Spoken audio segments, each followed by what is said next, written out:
Hello everyone, very welcome back और YouTube channel. तो आज हम फिर से अपनी सीरीज को कंटिन्यू रखते हुए नया लेक्चर लेके आ गए हैं, जो कि है कॉमनवेल्थ और प्यूरिटन पीरियड पे। हिस्ट्री ऑफ इंग्लिश लिटरेचर को हम क्रोनोलॉजिकल ऑर्डर में पढ़ रहे हैं और आज का हमारा वीडियो पूरी तरीके से सेंटर होगा कॉमनवेल्थ और प्यूरिटन पीरियड पे, जो कि 1649 से लेके 1660 तक ये रहा। इसमें आपको ओलिवर क्रॉमवेल एक इम्पोर्टेंट फिगर के तौर पे दिखाई देंगे। चार्ल्स सेकंड रीस्टोर करते हैं मोनार्की को, किस तरीके से क्या सिनेरियो बनता है, और चार्ल्स फर्स्ट का एग्जीक्यूशन हो जाता है, वो हमने पढ़ ही लिया है कैरोलिन एज में। और यहाँ पे थ्योरी प्लस एमसीक्यू वाली क्लास होगी ये, यानी कि कंप्लीट चैप्टर आपका तैयार होने वाला है। और इस तरीके से जब आप क्लास को कंटिन्यू सीरीज में फॉलो करेंगे, तब आप समझ पाएंगे, लिटरेचर को कनेक्ट कर पाएंगे, क्योंकि हर पीरियड कहीं ना कहीं पहले वाले पीरियड से रिलेटेड है। ओके, तो चलिए स्टार्ट करते हैं आज का हमारा इम्पोर्टेंट सेशन। फर्स्ट स्लाइड आपके सामने है, जो कि हम इंट्रोडक्शन देखेंगे इस पीरियड का। The Commonwealth period in English literature, also known as the Puritan interregnum. Okay, तो प्यूरिटन इंटेरेग्नम क्या होता है? तो चार्ल्स फर्स्ट के एग्जीक्यूशन से लेके जो चार्ल्स सेकंड रिस्टोर करते हैं मोनार्की, तो ये पूरा जो पीरियड होता है, ये प्यूरिटन इंटेरेग्नम के नाम से जाना जाता है। 1649 से लेके 1660 तक का ये टाइम होता है, marking the period when England was ruled by parliament initially under the leadership of Oliver Cromwell following the execution of King Charles First। यानी कि 1649 से लेके 1660 का जो ये टाइम पीरियड था, इसको रूल कौन कर रहा था? पार्लियामेंट कर रही थी, जिसके लीडर कौन थे? ओलिवर क्रॉमवेल थे। और ये जो पीरियड हुआ था, स्टार्टिंग हुई थी इस पीरियड की, वो हुई थी execution of king Charles first. जैसा कि हमने कैरोलिन एज में देखा था किस तरीके से टेंशन बनी हुई थी मोनार्की और पार्लियामेंट के बीच में, जिसका रिजल्ट ये हुआ कि चार्ल्स फर्स्ट का एग्जीक्यूशन हो जाता है। This era following the English Civil War is characterized by shift from monarchy to a republic and is significant for its impact on literary production, particularly the closure of public theatre by Puritans. Okay, तो ये जो era है, ये follow कर रही है English civil war की, जिसकी वजह से क्या हुआ कि मोनार्की से जो इंग्लैंड का रूल था, वो मोनार्की से शिफ्ट होकर रिपब्लिक पे चला गया। यानी कि अब जनता के द्वारा, मतलब जनता के लिए कानून बनाए जाएंगे, जनता के द्वारा मतलब शासन होगा, रिपब्लिक, गणतंत्र। ठीक है, तो यहाँ पे क्या हुआ कि इन सब का असर क्या हुआ कि जो प्यूरिटन्स थे, वो काफी ज्यादा उनका राइज हुआ और उन्होंने क्या किया? थिएटर्स को क्लोज कर दिया, यानी कि इंटरटेनमेंट को बिल्कुल क्लोज कर दिया। बेसिकली प्यूरिटन जो थे, जो ये चर्च को प्यूरिफाई करने की बात करते थे। इनका मतलब ये था कि गॉड को ने पहले ही चुन रखा कि किसको हेवन मिलेगा, है ना। तो इस वजह से इन्होंने कहा कि हमें सिंपल लाइफ जीनी चाहिए और बाइबल को अपने जीवन का आधार मानना चाहिए, और ये इंटरटेनमेंट, फैशन, लग्जरी के चीज जैसी चीजों के पीछे नहीं भागना चाहिए। तो मिल्टन भी एक तरीके के प्यूरिटन ही थे। ओके, हिस्टोरिकल बैकग्राउंड थोड़ा सा समझ लेते हैं। तो जैसा कि मैंने बताया, 1649 में King Charles first was executed, फिर England became republic known as the Commonwealth of England. Oliver Cromwell became Lord Protector in 1653। 1653 में ये लॉर्ड प्रोटेक्टर बन जाता है। The period ended in 1660 with the Restoration of Charles second. Okay, इस period का end होता है 1660 में चार्ल्स सेकंड के रेस्टोरेशन से, है ना। तो किस तरीके से चार्ल्स सेकंड आए, क्यों आखिर जरूरत पड़ी, और उनको इनवाइट किया गया, क्यों मोनार्की को फिर से रिस्टोर करें, देखते हैं आगे क्या सिनेरियो बनता है। तो की feature of Commonwealth period in literature के कुछ फीचर्स देखेंगे। तो यहाँ पे क्या था कि स्ट्रिक्ट प्यूरिटन कंट्रोल था, किस पे? लाइफ एंड लिटरेचर पे। यानी कि अब प्यूरिटन्स का इतना ज्यादा कंट्रोल था कि वो लोगों को बताते थे कि हम लाइफ को कैसे जिए, मतलब बाइबल को अपनी जीवन की अथॉरिटी मानते थे, उसमें जो भी बातें लिखी हैं उन्हीं के अकॉर्डिंग चलते थे। और उनका ऐसा कहना था कि गॉड ने चुन लिया है, जिसको भी चुनना है कि कौन हेवन जाएगा, कौन हेल जाएगा, है ना? यानी कि सब कुछ प्री डिसाइडेड है, प्री डेस्टिनेशन में ये बिलीव करते थे।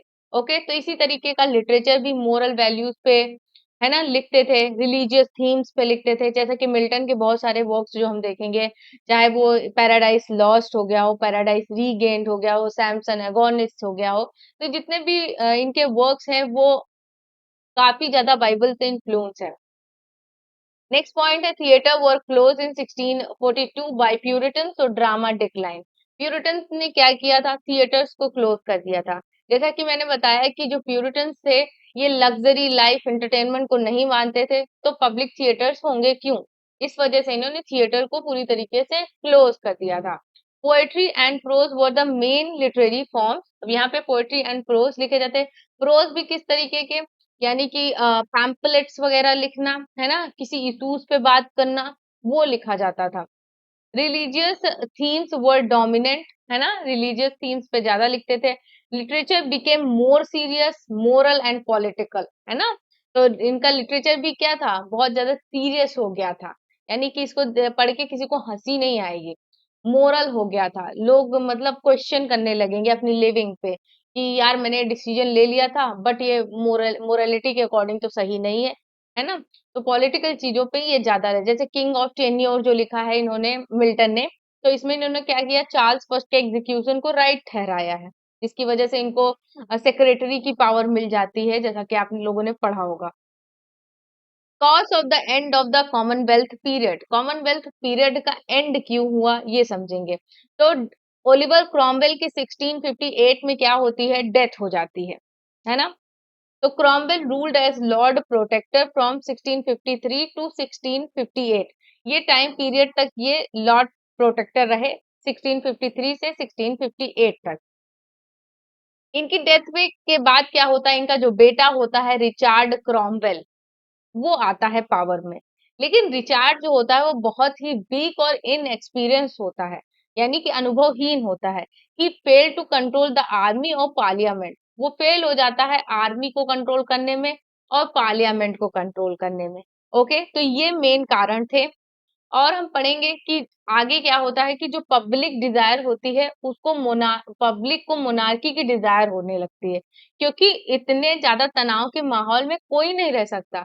यानी कि खुशी तो सबको चाहिए, इंटरटेनमेंट तो होना ही चाहिए लोगों की लाइफ में, क्योंकि सब ऐसे सीरियस होकर नहीं रह सकते वरना लाइफ बोरिंग हो जाती है।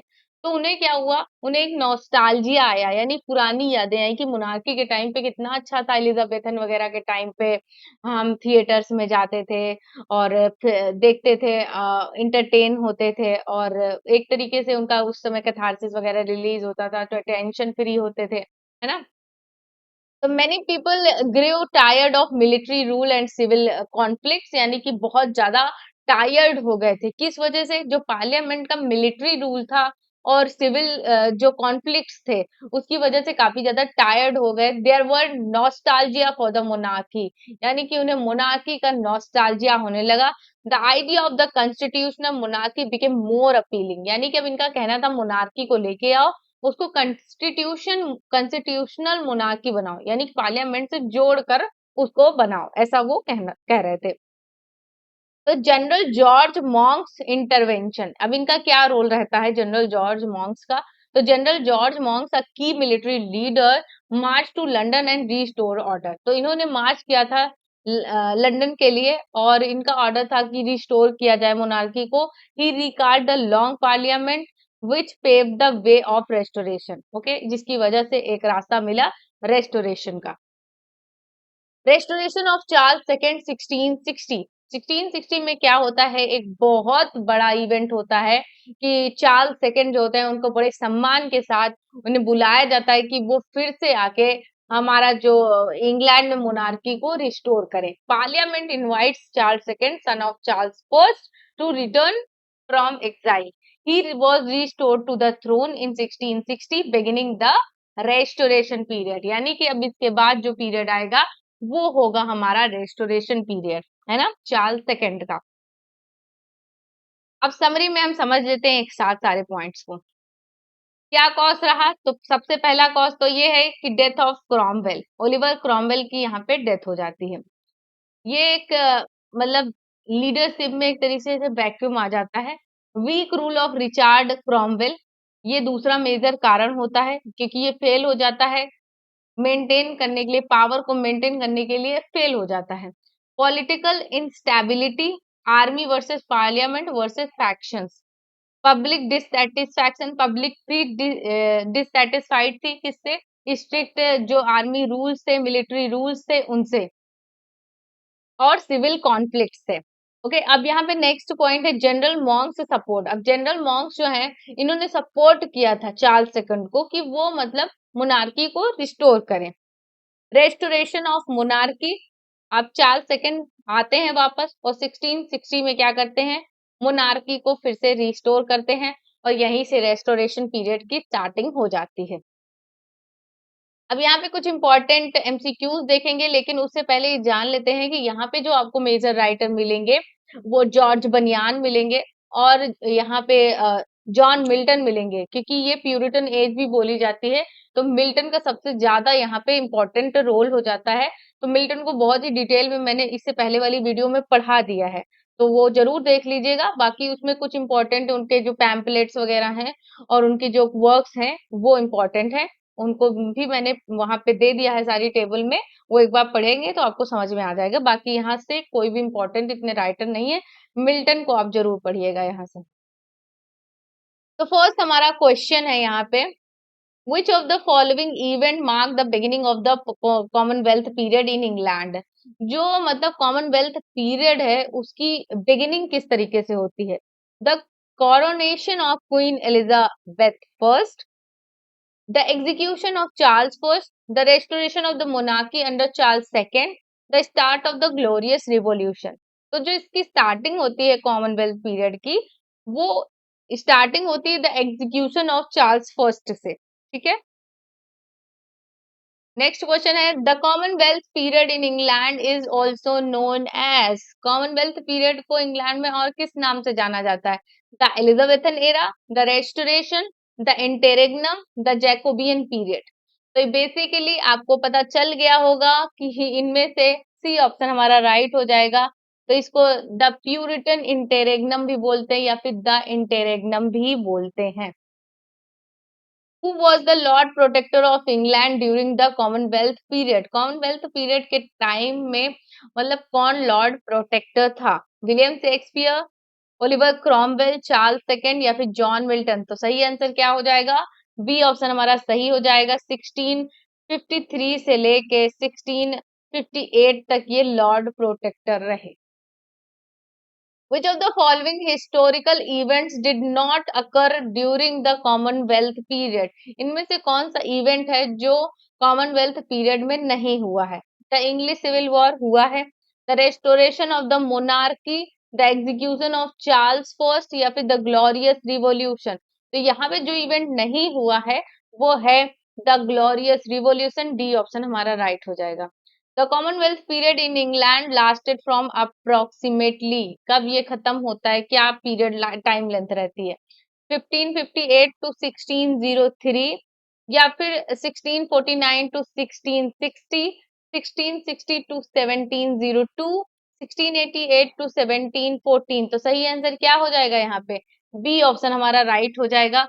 1649 से लेके 1660 तक, और ये जो 1658 टू 1603 है ये है Elizabethan age, Elizabethan age. Okay, which of the following literary work is associated with the Commonwealth period? इनमें से कौन सा वर्क जो है वो कॉमनवेल्थ पीरियड से एसोसिएटेड है? मैकबेथ, पैराडाइज लॉस्ट, हैमलेट, अ मिडसमर नाइट्स ड्रीम? तो सही आंसर क्या हो जाएगा?